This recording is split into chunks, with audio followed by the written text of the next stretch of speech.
So I think everybody is now on mute apart from Kirsty, Ed, and myself. So thank you, Kirsty and Ed, for coming. First of all, introducing Kirsty. Kirsty, you did Rodolfus, about 5 years ago, and you then and you've sung in all the major choirs. Everybody loves having you sing with them, I know. Stage work you've done, lots of the 16, and you've done solo items in solo opera type items as well as solo non-acting things. So lots of experience of singing that people can ask about and have asked about. Ed, before we say anything else, congratulations on your engagement. Thank you very much. Wonderful, wonderful news. You went to, you started off things as a chorister. I think it's very important to tell everybody that, at Gloucester Cathedral. You came to a not unknown school not far from Windsor and learned one or two things there. And then you went to King's Cambridge. You ran the Woking Choral Society for some time and have since then gone from strength to strength with ENO, director of the ENO, musical director of Bergen Philharmonic, and from next year, a musical director of the LPO. So, and you are our president. So that's extremely good. Thank you very much for being our president, and thanks very much for giving up this time to come and be with us. First of all, to everyone, thank you very much indeed, everyone, for coming. I've got from you that many questions, which is fantastic. And we're delighted that there's so much interest. So I'm afraid we won't be able to cover all of them, but I've been through them and some of them obviously duplicate. And so can I first of all say, you both, Kirsty and Ed, you both coincided in Rodolfus. Can I ask you for a memory, perhaps a good piece that you did, rather than any sort of memory of misbehavior, which I'm sure didn't happen. So, Kirsty, have you got anything that you remember singing, or things that places you went or something? Yeah, for me, the absolute highlight was recording the sequence for Ascension by Francis Greer. It was one of my first big Rod's things, and we went to Leominster Priory, and it was just mind-blowingly exciting to be amidst all these young talented elites, and just to be making music of that quality was it blew my mind. It was amazing. I went past Leominster Priory last week and saw it and remembered that. It was as exciting for me. Ed? This is an awful start to the chat, but it's exactly the same answer, I'm afraid. Because it was the same year. That was my first project. Kirsty was there. Julie Cooper, all our vintage, all the singers I enjoyed singing with so much. And it was, it was such a beautifully written piece. And we toured it, didn't we? We did the Three Choirs Festival that year. And my first time in Leominster Priory, I remember it like it was yesterday. And it was approaching 30 years ago, I'm shocked to say. But it was really, it was very special. And a very simple thing, which a lot of people watching won't have the trouble with now, but singing with people of a different sex. Oh my God! I mean, this is new. I mean, really, it was crazy. I mean, I had such a tunneled male voice choir upbringing that I had to sing alongside my peers, male and female, of that quality was breathtaking. Yeah, exactly. Do you remember both of you? Do you remember both of you in Leominster Priory? We'd done a perfect take of a procession. We actually did it in procession, so that we could get the acoustic effect of a procession. And a lovely lady had got in at the back. And as we were just finishing the last thing, she went, "That was really lovely." Yeah, you shut her down quite quickly, I remember. I don't think she was so traumatized, I don't think she ever listened to another piece of choral music. But yeah, I do remember. Yeah. Anyway, now, what can we get straight on to, because we're talking about schools, there's a lot of course, there's this, I'm sure we'll all agree, fatuous idiocy of concentrating on maths and English, both of which are profoundly important and absolutely wonderful, of course, but because they're core subjects, and we all agree that for some people not to do music is a shame, more than a shame. But have you any further thoughts about that, Kirsty? Yeah, absolutely. I mean, the trouble is with politics at the moment is I can't see any way that we're going to turn it back. I do a huge amount of work with kids in various education programs, and the divide seems to be getting ever wider between the people who can afford to go to schools where they are given a great musical education and the schools where they're not. I think really, I mean, certainly the Arts Council is extremely keen to reward groups, ensembles who are trying to do this kind of work. I don't think it replaces really good school teaching, but it certainly goes a long way towards giving people an idea of what is possible. I do quite a lot of community operas as a singer rather than as an educator, but there is a lot of sort of chatting to the kids and you know, so getting them involved and getting them keyed up and getting them excited. And you know, I've seen such a change in the sort of the people that you work with from the beginning of a project towards the end, and the amount of confidence that they've gained and the amount of excitement, and the way they're treating each other is so different. So you know, there are people out there fighting the good fight. I dearly wish there was more, but I you know, as things get cut, it's very hard to put them back again. Yes. So, thank you. I wonder if Ed has anything to add to that. That's a wonderful answer from Kirsty. I mean, it's so multifaceted. You can't talk about it for a few minutes only. But one thing I've been struck by as I start my work with the LPO is that now every art subject at a young age is thrown together. There are teachers who aren't specifically trained to teach anything musical. So there's this incredible lack of confidence when you talk to the arts teachers in primary schools, and it's not the want of trying, actually, it's just they don't have that background. So I think one of the most worthwhile things the charities connected to the LPO do is train primary school teachers to really lead music making at a young age, because there's very little I do that's getting to people at that age of you know, 5 to 11, and that's where it's got to happen. Especially pre-10. I'm so happy to be making music to people under the age of 10, because there's no stigma about any type of music at that age. And the more we can do to encourage those teachers to be confident about giving people an all-round musical education, the better. Thank you very much, Ed. If I can personally add to that, I feel that most people here that are listening here will agree that what happened at school was a moment of encountering great music, which made them excited. Most people I speak to say, "Oh yes, there was a great moment," and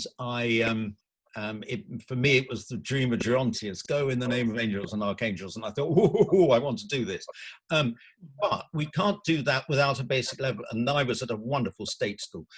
We can't do that without a basic level of competence, and we must give it to lots of people so that they can discover whether they would like to do it.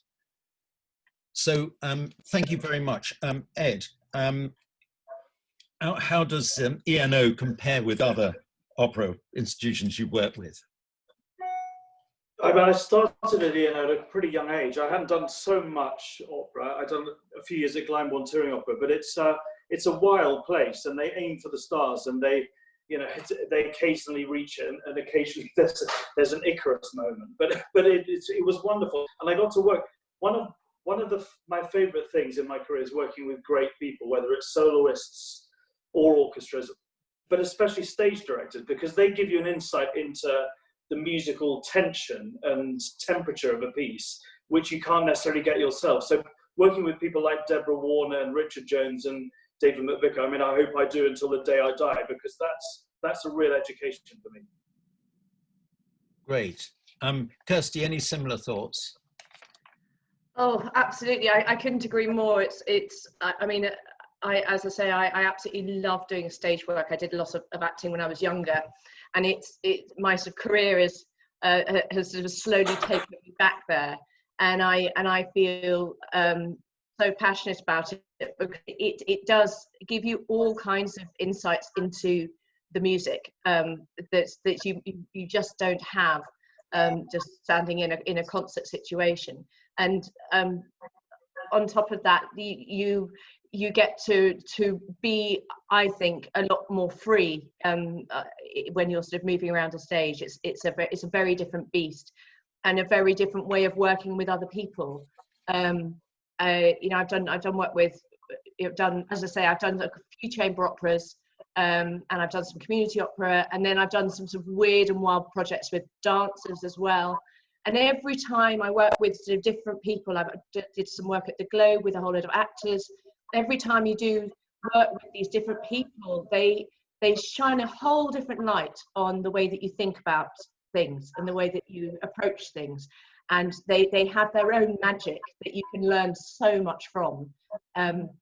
Yeah, dancers are the most incredible beasts to work with. I did a project called Betrayal with Aoife Angelini, and it was 6 singers and 6 dancers.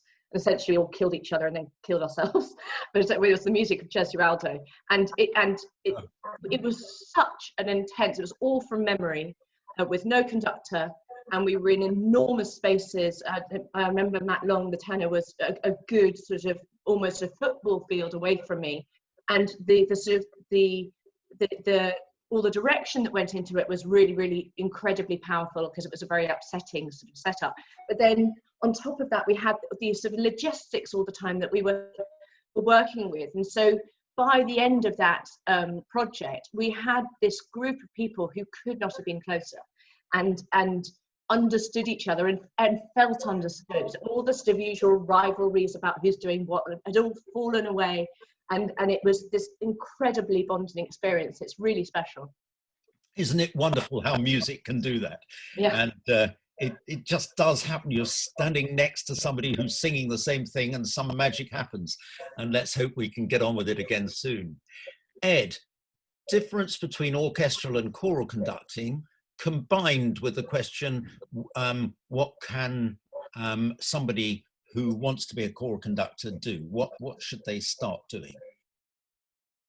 Orchestra, yeah. I mean, the thing I'm always struck by is how little information an orchestral musician has within their score that they're looking at. This one part, one amongst 50, and I always try to remember that to give people the bigger picture and make an orchestral performance as close to chamber music as possible. You know, there we're with the oboe. Here, listen to that big string texture. You know, what is it that makes the music tick in that moment? And so, for an orchestral conductor, how you rehearse that and actually how you physicalize that is very different from choral music. You need to be more clearer with your intent as an orchestral musician, because, you know, generally choral music has 4 staves, maybe 8, maybe 16, you know, up to 40, as we know, but everyone basically has that information. It's very rare that a choral singer doesn't have all the parts. And great choral singers are so experienced in the score reading of that, the geography and the cohesion of the music happens by itself. So, I mean, I'm sure we've had this conversation, Ralph. Choral music is about giving breath and inspiration. And it's not that it's more general, but it's really a different way of thinking about music. I mean, a choral conductor who conducts without breath has a very difficult time with it, whereas you see many orchestral conductors going for a very different style of delivery in a way. And what was the other part of the question? How would you advise someone to prepare, somebody who wanted to be a choral conductor? What steps should they take? The same for orchestral conductors. I would say sing in a choir, be be amongst those people and experiencing what it is that you need from your leader as a choral conductor. That, I mean, being the greatest learning experiences I had were being within a group of musicians and finding what worked and didn't work between the collaboration of the guy or lady at the front and the choir. And orchestrally, it was the same as being an assistant and watching from the side and just seeing how the magic, the alchemy of that relationship happened or didn't happen, and look and learn and be involved in it, and try to, it doesn't matter what level the group is you might conduct, try to conduct choirs as many days of the week as you can. Oh, lovely. I would perhaps add to that though I wouldn't say I was a pianist, in that I don't want anyone particularly to listen to me, I spent hours at the piano. And I'm very, very fortunate that I was encouraged to take up the piano by my parents, because you can play all the parts and you can hear all the parts. And I used to have a rule with myself that I had to do them in every key. Any piece that I did, I had to play in any key. And that is so useful. I also think, going on from what you said about orchestral conductors, any choral musician who only had one part would be insulted. What do you take me for? I can't understand that orchestral musicians don't have more of the parts, except that, of course, there are too many of them. Yeah, Anyway. there's rebellion in the ranks if we ever get to a score which is just one line, because you don't, if you don't have pitch, you can't, you've got no frame of reference. It's crazy. Yes.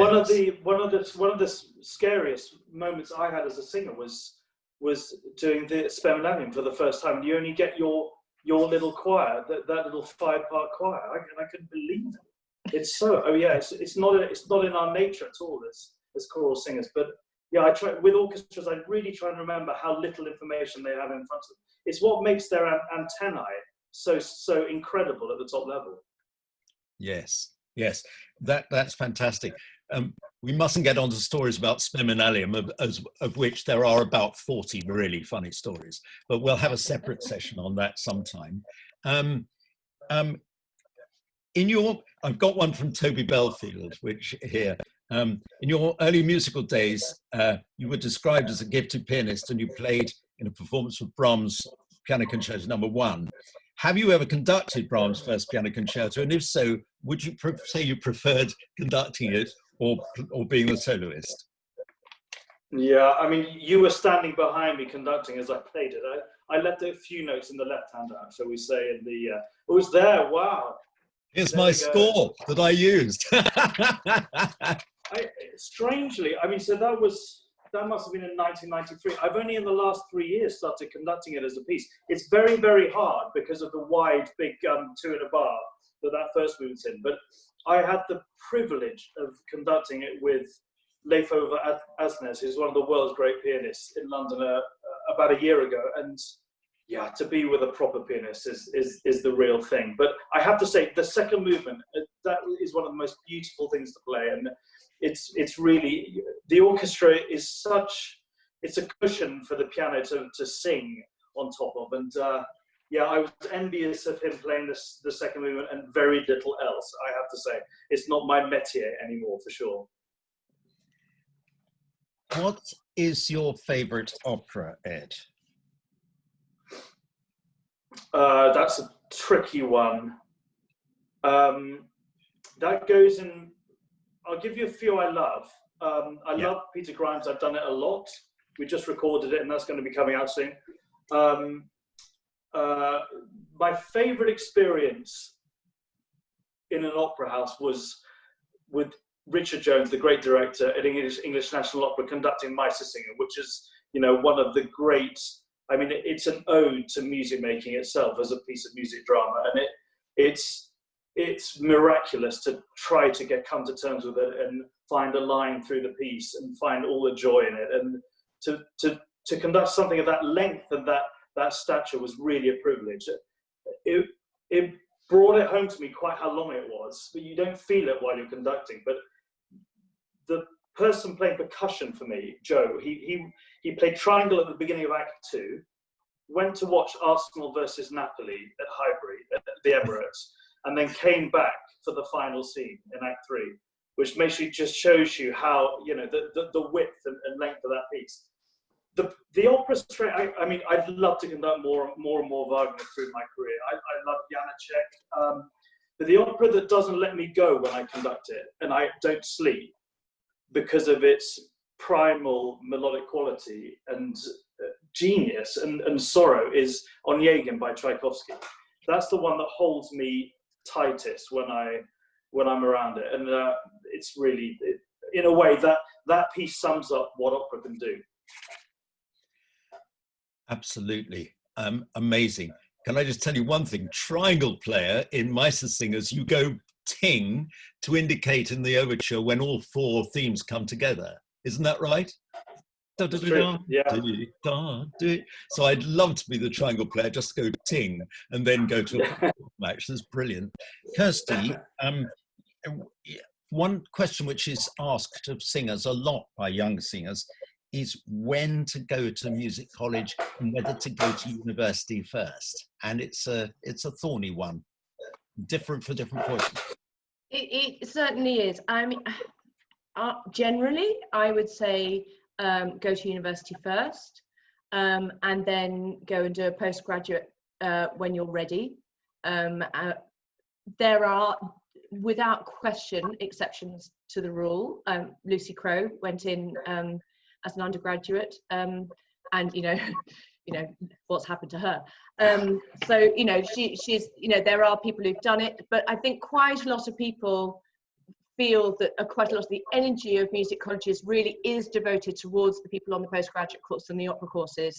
And I've met quite a few people who've come out of having done a long course at great expense at music college as an undergraduate, and sort of really not felt that they've quite come out of it with quite what they would have wanted to. Additionally, the choral circuit in London is a cerebral one. We are surrounded by people who've been to Oxbridge, and it's not, as I say, it's not really not. I didn't. I went to Manchester, but I've met a few singers who didn't go to university who felt afterwards that they somehow haven't got the university jokes that other people have, and the that other people feel that they have. And I think that's a very powerful thing when you're trying to go out there and present yourself. And there are, as I say, there are people like Lucy who are just goddesses, but she would have succeeded whatever she did, I suspect.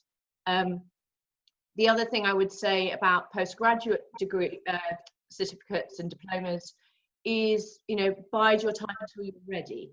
I certainly rushed into it because I was bored, senseless, doing what I was doing, and one of the colleges offered me a grant-free thing, so I ran at it, and I should have waited, frankly, a couple of years, which is exactly what the other colleges said to me when I went on audition, so come back next year. But yeah, I think it's really good to have a very good solid plan with this stuff. Don't just drift into it. Really think about decisions. Talk to your singing teachers. Be realistic, but there are so many people in this world singing, particularly sopranos, and so you have to judge it right, and it's worth doing it properly. Great, thank you very much indeed. Ed, there's a suggestion from Jamie Lonsdale that perhaps ENO should, now we've got Sir titles, should go back to having opera in the original language. What do you think? It's a thorny one, and I question that. In all the 10 years I was music director there, there's something you get from everyone on stage singing in their own language. The directness of communication. I'm not just talking about singers to the audience, but side to side, chorus to individual principals, that you can't replicate when it's not your mother tongue. And some of the most beautifully tense, in a great way, experiences of performances that I've conducted or watched have been in that theatre, because everyone was completely aligned and searching out the nuance of every word, and that's something you don't get anyway when you listen in a foreign language or side to side. The other side of that coin is working in international opera houses where it is all original language. The amount of unspecific listening that happens between singers and chorus of singers, and also within the audience, because there isn't an understanding, a deep-seated understanding of the text. I mean, there's a lot of bluster that can happen because you're not communicated. We spent more time on text at ELO and the delivery of text and the nuance of text than I've done really since in any other theatre. The other side of that is obviously original language gives operas flavour, and translating Italian into English was often very icky, and there's something about that language which exists only on its own terms. You know, a chorus screaming "see" at the top of their voice is not like "yes," you know, there's no, it just doesn't work, and it makes us feel very Anglo-Saxon when we did it. And we battle with that a lot to bring more flavour to Italian, and you know, to some extent French language. Weirdly enough, Puccini doesn't sit in that box because he often sets syllabically, and he often didn't repeat texts either. So a piece like Butterfly I found worked really, really well in English. And then German. Wagner was, I mean, he didn't have surtitles or subtitles, did he? But he was a big advocate for doing all his pieces in the vernacular, in the language of the country they were being performed, because he wanted that directness of language. So German I had no problems with at all, but now I'm loving doing everything in original language. I feel like it's another stage for me, and that's I'm really embracing the flavour of the Czech language and French and Italian, and that feels like a gift too. So, you know, in the big cities of the world, in Berlin, in Vienna to a certain extent, there's in Copenhagen, you know, across the sea from where I am now, they still all have theatres that produce in the vernacular in their own language, and it's these things can run side by side, especially in a city with two major opera houses.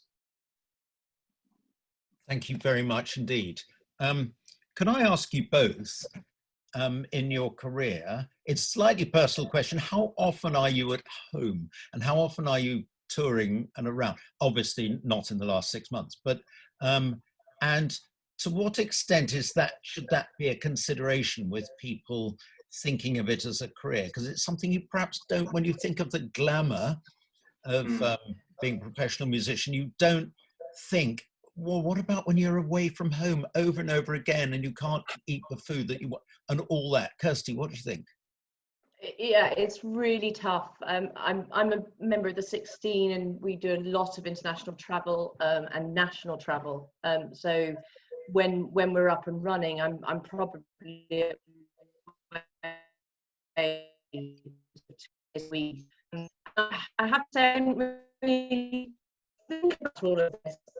Well, I knew it was there. I knew it was coming, but it didn't become real until I had a child, and then suddenly it became a whole new deal. And that's in its own is kind of fine. When my daughter was a lot younger, she didn't really notice when I was away, so it was horrible for me, but it wasn't so bad for her.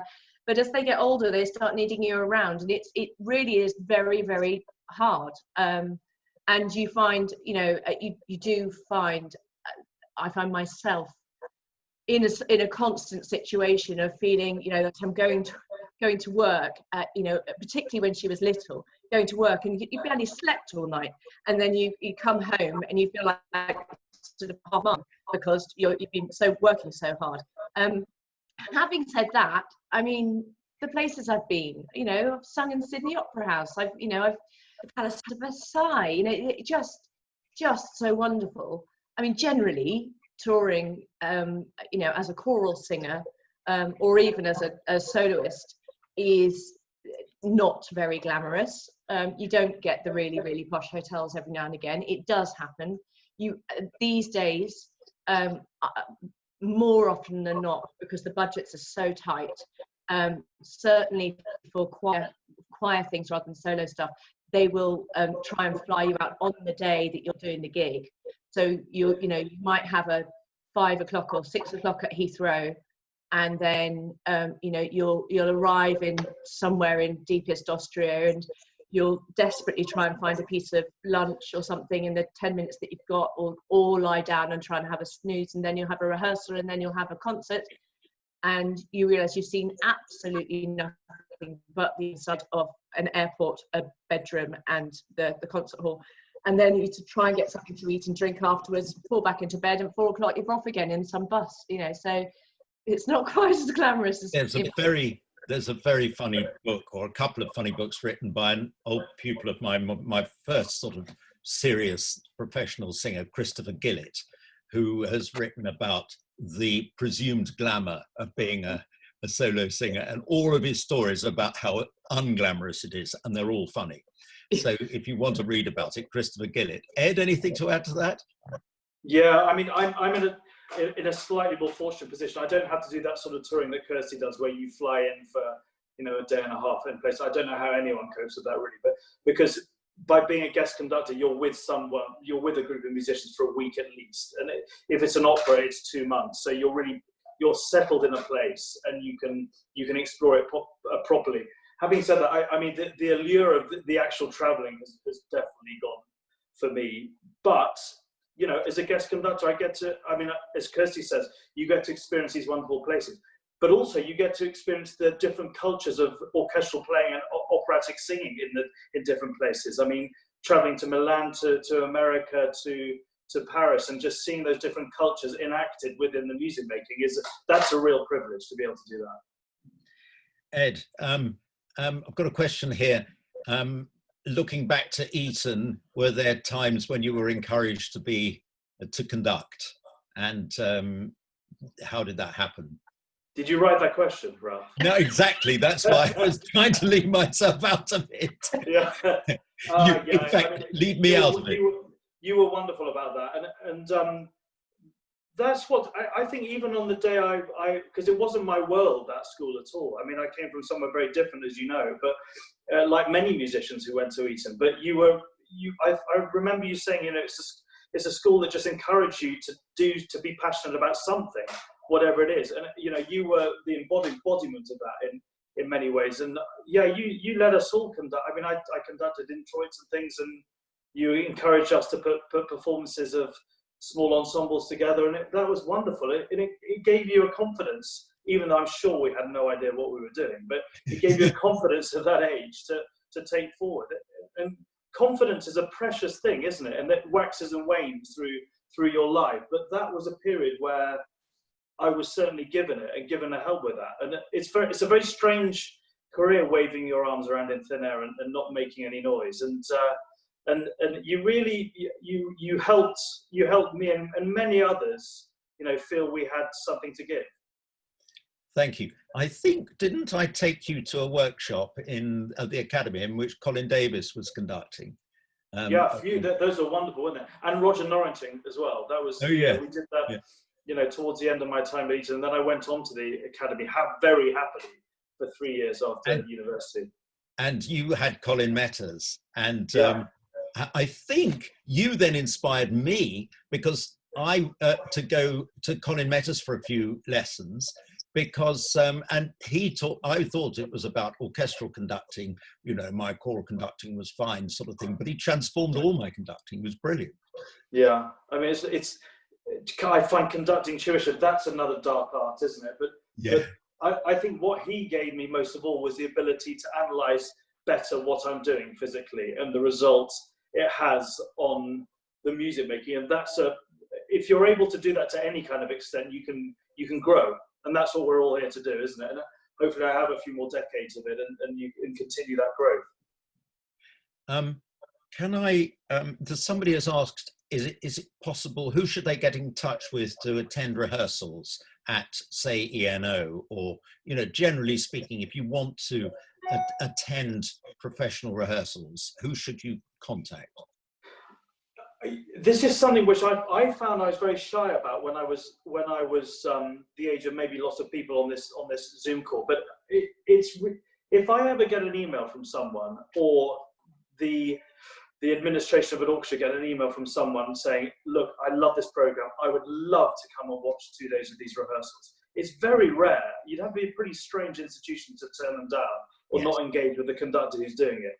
Whenever I get those requests, I make it, unless it's a kind of a difficult period in an opera process, or some singers are feeling fragile about what they're doing at that particular point, I always say yes. So Yeah.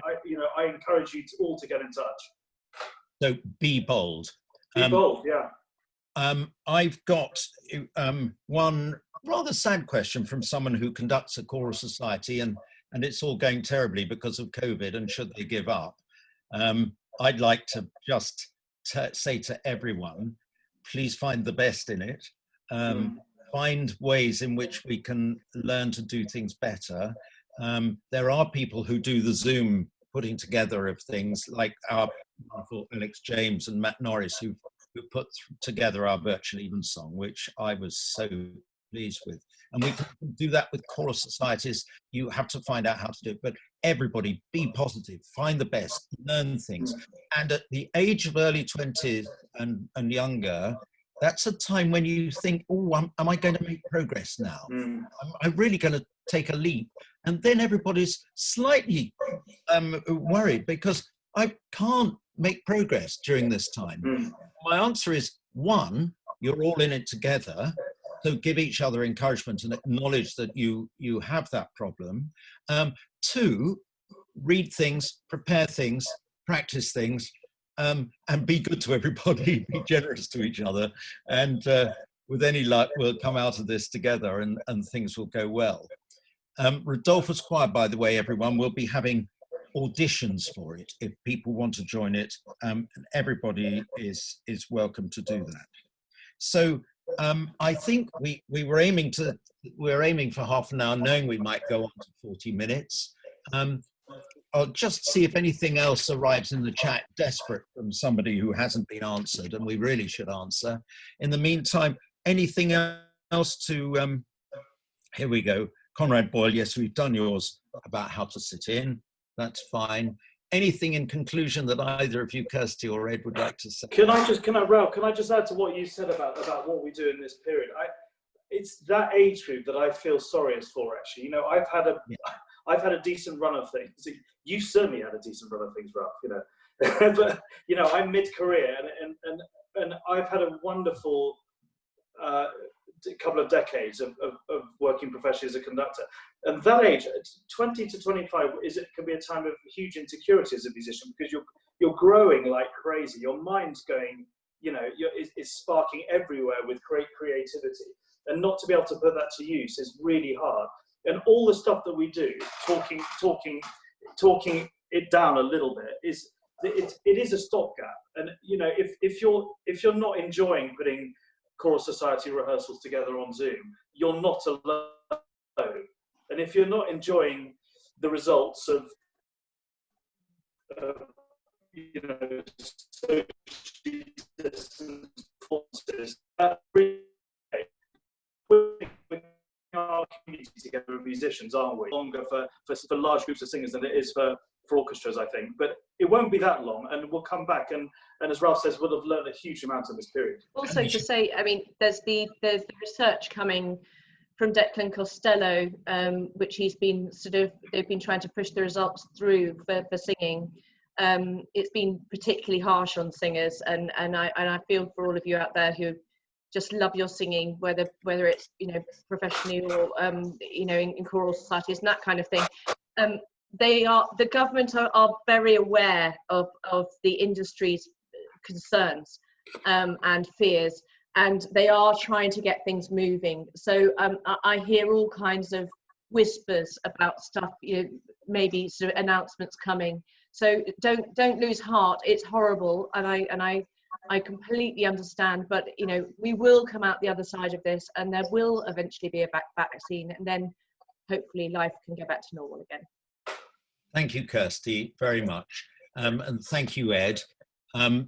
Everybody watch out, there'll be more videos like this. I've just recorded one, and I'm doing one, I'm afraid, on harmonics and how to do harmonics. So you may want to avoid that. And any suggestions for things, everybody would be very welcome. So what we do on these things everyone is we first of all, just so that we feel we've had some sort of social contact, we unmute ourselves, we put on our video. Kirsty and Ed and I and the organisers will stay on till the end. And then when I say goodbye to everybody, we finally do. So you please feel free to chat to each other right now, to say nice things. Hello, everybody. Even if it's company. Hello. Hello, everybody. Hello. Hello. Hello, Rosie. Hello. Hello. Hello. Private Hello, chat. everybody. Hello, Rosie. Hello. Hi, Hi, Emma. Hi, Olivia. Hi, Hello, wonderful to everyone. see you guys. Hi. Wow. You must know everybody. Oh, no. My video is not working. Someone's video's not working. That's Helen. I can't see my face. I can't see my face. I don't know whether anybody else can. You see the rest of your body, Judith? No, I can't. I can't see. I am not. I'm a spirit, obviously. I can hear my voice, but I don't have a body. No, it's very not, disconcerting. my video is not working anyway. You recognise him? Anyway, everybody, very nice to see you all. Yeah. We now do a zoom wave, which goes like this and occupies the whole screen, which means I'm off. Nice to see you. See you for the next Rodolfus video. Yeah. Thank Thank you, you. Thank you. Farewell. Thank you, everybody. Thank you. Thank you. Bye. Farewell. Bye. Bye, Rosie. Bye. Bye, Ralph.